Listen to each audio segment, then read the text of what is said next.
a maioria dos problemas, principalmente na área emocional, tem a ver com crise de identidade. Total. Não é?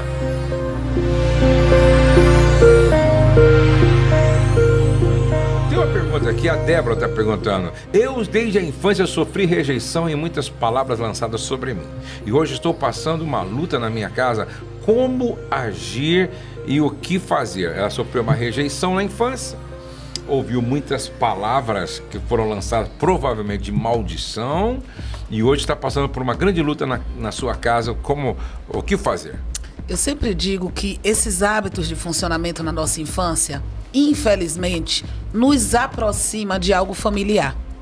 Esse é o desafio para a nossa mudança de realidade. Olhar para o passado e dizer, eu não quero reprodução desses pontos. A rejeição, ela traz muitos prejuízos e um deles é a autoestima. Uma pessoa que não tem autoestima, a autoestima não é uma pessoa se achar superior, porque aí vai para a toxicidade, ela se torna tóxica. A autoestima é saber que eu tenho uma qualidade, que eu tenho um valor, que eu sou importante. Então essa criança, lá no início, a base dela já a torna não segura. Porque os pais, como eu disse anteriormente, são figuras importantes na vida da criança. E aí, como eu vou curar essa rejeição? Eu estou passando que luta? Que tipo de luta eu estou passando? Será que esse cônjuge está reproduzindo essas mesmas palavras? Porque se tiver, provavelmente está lhe ativando. Está lhe deixando triste, desanimada, deprimida. E aí entra um limite. Porque dar limite ao outro depende de nós. E eu digo limite é respeito. A gente só entende o respeito, pastor, quando a gente se respeita. Porque eu vou dizer, poxa, eu me respeito, eu gosto tanto que eu me cuide, me valide, que eu quero fazer isso pelo outro. E é o que a Bíblia diz, amar o próximo como a nós mesmos. Não tem como eu querer derramar amor no outro e eu não cuido de mim. Isso aí não é amor, é autossacrifício. E aí nós precisamos entender. Então, a raiz de rejeição, uma cura. Primeiro, conhecer quem você é em Deus. Se você está aqui, cristã, eu aprendi esse lugar. Lendo a palavra, entendendo quem eu sou em Cristo. Não para uma sociedade, não para o que acham, não para o que pensam ao meu respeito. Eu sou uma filha de Deus. O que é que um pai amoroso quer para um filho? Que ele sofra? Que ele fique ouvindo palavras maldizentes? É claro que não. Então, nesse lugar, você já vai começar a entender e construir uma nova identidade. E como, Cris, aí entra a cura da rejeição? Amor próprio. O amor próprio não é você ser uma pessoa egoísta, uma diferença. Amor próprio é você dar limite para o outro, respeitar a si e ao outro.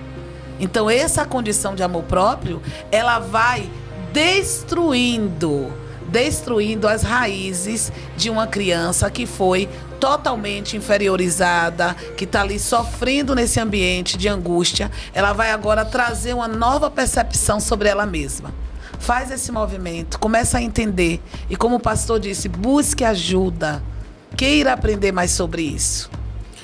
E é muito importante, eu tenho dito isto aqui de forma repetida, que a maioria dos problemas, principalmente na área emocional, tem a ver com crise de identidade. Total. Não é?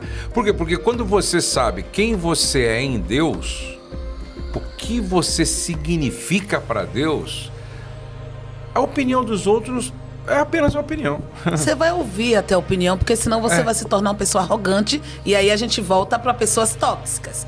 Eu posso ouvir, porque às vezes aquela pessoa que está ali, ela pode estar vendo meu ponto cego. Isso no casamento, isso nas relações interpessoais como um todo, com o amigo. Então vamos imaginar a pessoa, poxa, Cris, às vezes eu vejo que você tem uma dificuldade de pedir desculpa, eu preciso rever. Peraí, será que eu tenho mesmo? Ou se naquela situação eu estava com razão?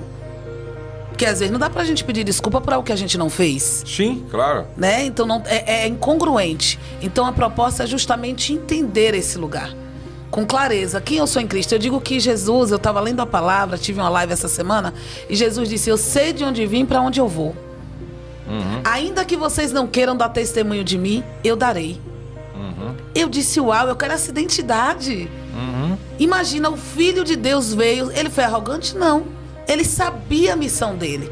E ele, como homem, está ensinando para nós. Por isso que eu digo, gente, que quem lê a palavra de Deus com entendimento, ela se torna a melhor pessoa do mundo.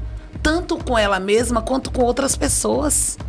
E foi o nosso mestre que falou isso.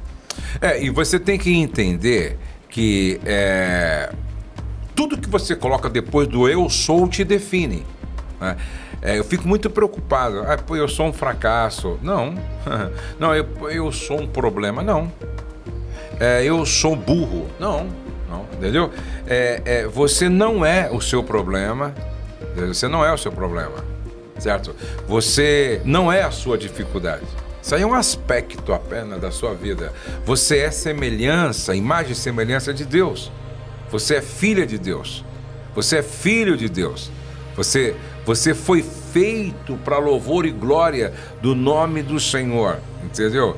Então você precisa, primeiro de tudo, entender quem você é. Então quando você entende quem você é, não importa o que digam, né? Porque Jesus ouviu o Pai dizer: este é o meu Filho amado em quem eu tenho prazer. E o próprio Jesus dizia: eu sou o pão vivo que desceu do céu.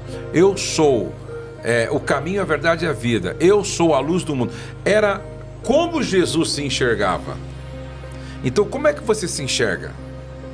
Então, tudo que eu coloco, olha, eu sou filho de Deus. Eu sou ovelha e Jesus é o meu supremo pastor. É diferente. Eu sou templo do Espírito Santo, certo?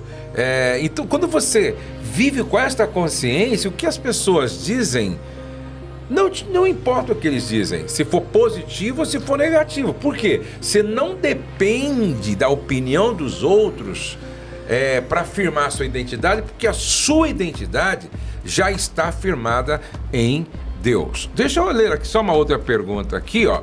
Estou num momento melancólico, de muita tristeza. Meu esposo me traiu em um relacionamento de 25 anos. Tudo foi por água abaixo.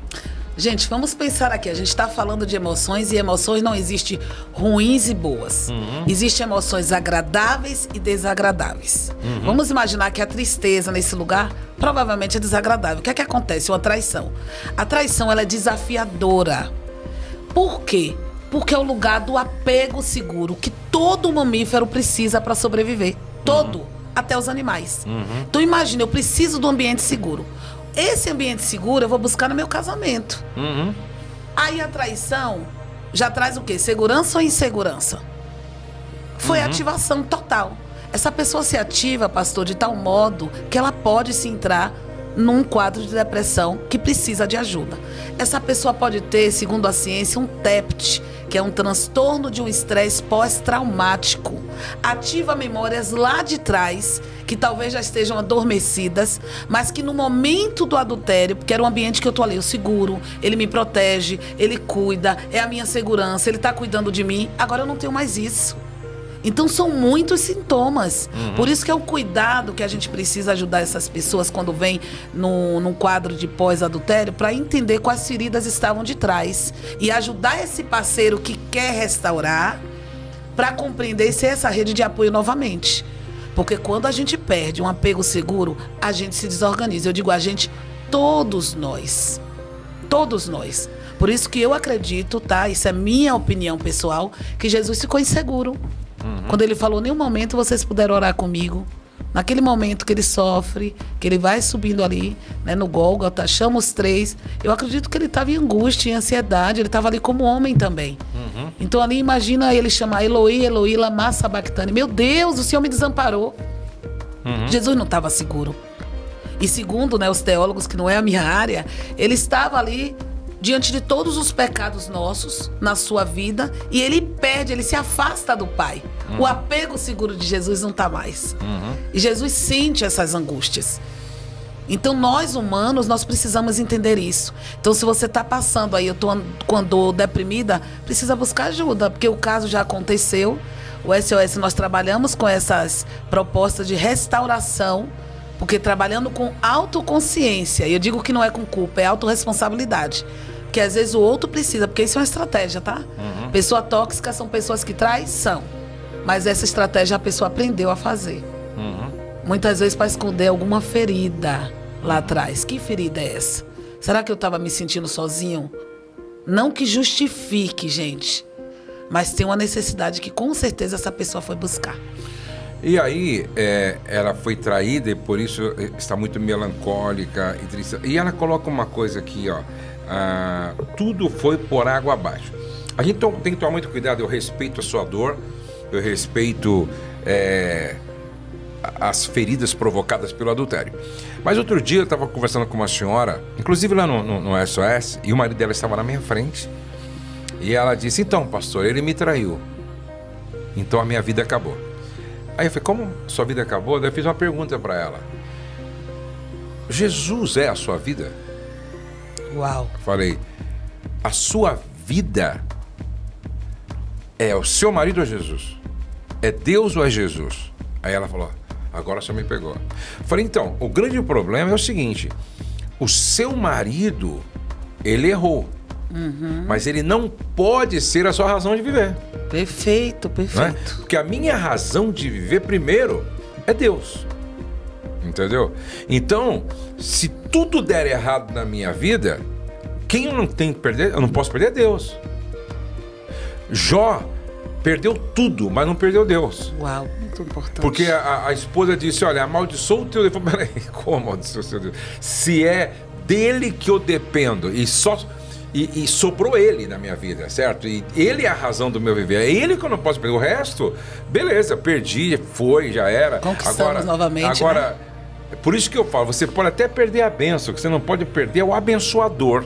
Então, você tem que entender, por exemplo, a minha esposa Rosemary, ela é muito importante para mim, só que ela não é o meu Deus. Eu sou muito importante para ela, só que eu não sou o Deus dela.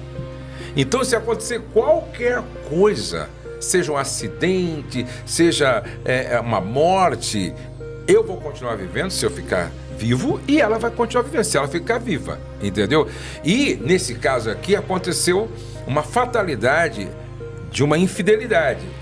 Aí eu vou deixar de viver por causa disso? Não, a minha razão de viver é Deus. Então, quando você pensa assim, Deus te ajuda a superar as crises, né? Ele vai entrar no lugar, olha que importantíssimo essa fala do pastor Josué, porque às vezes a pessoa está ali totalmente desorganizada. Quando a gente vai para a esfera científica, primeiro é descobrir qual foi essa necessidade que essa pessoa pode não ter sido suprida. Ou ela teve excesso de cuidado, de se tornar uma pessoa dependente de outros, ou ela teve a falta, que ela vai ter uma sensação de abandono. E de que maneira essa pessoa pode reagir? Ou dessa maneira, dizendo o tempo todo: acabou a minha vida, como se a vida dela tivesse emaranhada no outro, ela não sabe quem é ela, quem é o outro.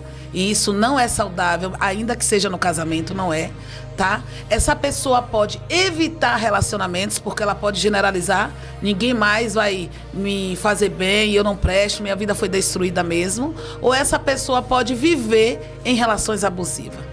Por isso que Deus, ele diz assim, ó: eu não aceito que vocês coloquem nada no lugar que é meu. Nem filho, nem o trabalho, nem a minha posição de trabalho, ninguém. Por isso, aí eu entendo, tudo que Deus pede pra nós é porque vai nos adoecer, pra gente se privar, não é pra nos deixar em falta. Não, é porque aquilo ali, quando Deus está falando pra mim, pra você, ele já sabia que isso ia nos causar dano. E a ciência comprova isso.